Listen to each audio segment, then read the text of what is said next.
Son mot de passe pour celui-là. Je viens d'une petite ville, Carcassonne, dans le sud. Il n'y avait quasiment pas de culture à la photo, que ce soit collège, lycée.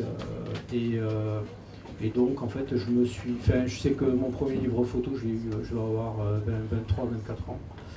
Et auparavant, c'était plus la presse magazine.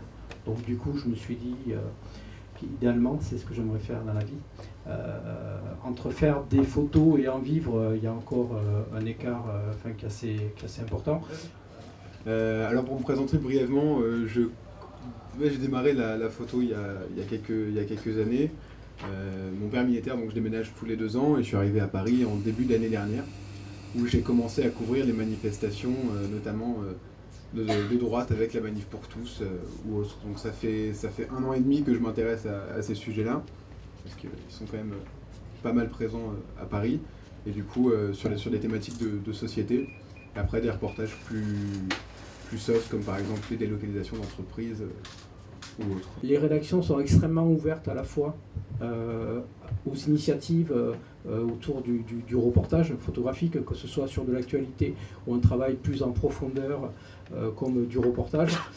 Et à la fois, c'est une situation qui est complexe parce qu'il y a beaucoup de production et la diffusion est compliquée à contrôler, quoi.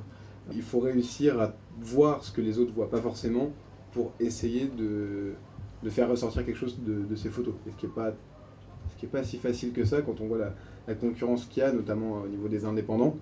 Parce qu'avant, tout le monde travaillait quand même pour un journal ou pour une agence.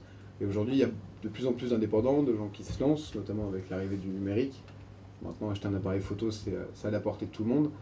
C'est marrant tout ce qui se passe dans la tête d'un photographe quand on est sur le terrain pour faire une image qui va, entre guillemets, un petit peu. Quand j'arrive, en fait, j'essaye de ne pas arriver avec des préjugés, j'essaye de témoigner de ce que je vois. Parce que déjà à la base, les photos objectives, moi j'y crois pas. Une photo est forcément subjective dans le cadrage, que ce soit une plongée, une contre-plongée, le sujet que tu fais, la manière avec laquelle tu l'abordes. Donc j'essaye, quand j'arrive sur des lieux, d'être au maximum neutre.